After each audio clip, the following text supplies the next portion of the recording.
Comilla city কর্পোরেশনের নগর ভবনে ২তলা ভবনের দ্বিতীয় তলায় ওঠার জন্য ৫৮,৮৫,৩৪০ টাকা ব্যয়ে লিফট বসানো হয়েছে, যা সংশ্লিষ্টদের কাছে অস্বাভাবিক ও অপ্রয়োজনীয় মনে হচ্ছে।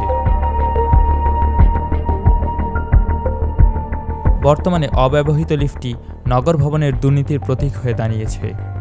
অনুসন্ধানে জানা গেছে ২০২২ সালের ১৫ জুন অনুষ্ঠিত সিটি নির্বাচনে আওয়ামী লীগ সমর্থিত প্রার্থী ও কুমিল্লা মহানগর আওয়ামী লীগের সাধারণ সম্পাদক আরফানুল হক রিফাত কুমিল্লা সিটি কর্পোরেশনের মেয়র নির্বাচিত হন।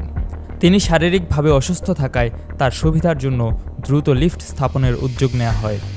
ড্রিমস আনলিমিটেড নামক এক প্রতিষ্ঠানকে লিফট সরবরাহ ও স্থাপনের জন্য ২৭,০৯,৯৯০ টাকা এবং লিফট স্ট্রাকচার নির্মাণের জন্য আরও ৩১,৭৫,৩৫০ টাকা সহ সর্বমোট ৫৮,৮৫,৩৪০ টাকা দেওয়া হয়।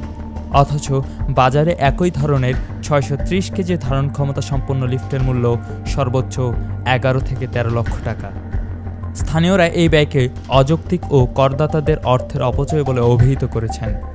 লিফটটি বর্তমানে ব্যবহারহীন অবস্থায় পড়ে আছে, কারণ দ্বিতীয় তলায় ওঠার জন্য এর বাস্তব কোনো প্রয়োজন নেই। নগরবাসী এই অপচয় ও দুর্নীতির ঘটনায় দ্রুত তদন্তের দাবি জানিয়েছে। তাদের প্রশ্ন, করদাতাদের কষ্টার্জিত অর্থের এমন অপচয় এবং দুর্নীতির ঘটনায় কেন কোনো তদন্ত হচ্ছে না? তারা মনে করেন সিটি কর্পোরেশনের দুর্নীতিবাজ কর্মকর্তাদের যোগসাজশেই এসব লুটপাটের প্রকল্প বাস্তবায়ন করা হয়েছে। কুমিল্লাবাসী এই অনিয়মের সঙ্গে জড়িতদের দ্রুত বিচারের মুখোমুখি করার দাবি জানিয়েছেন।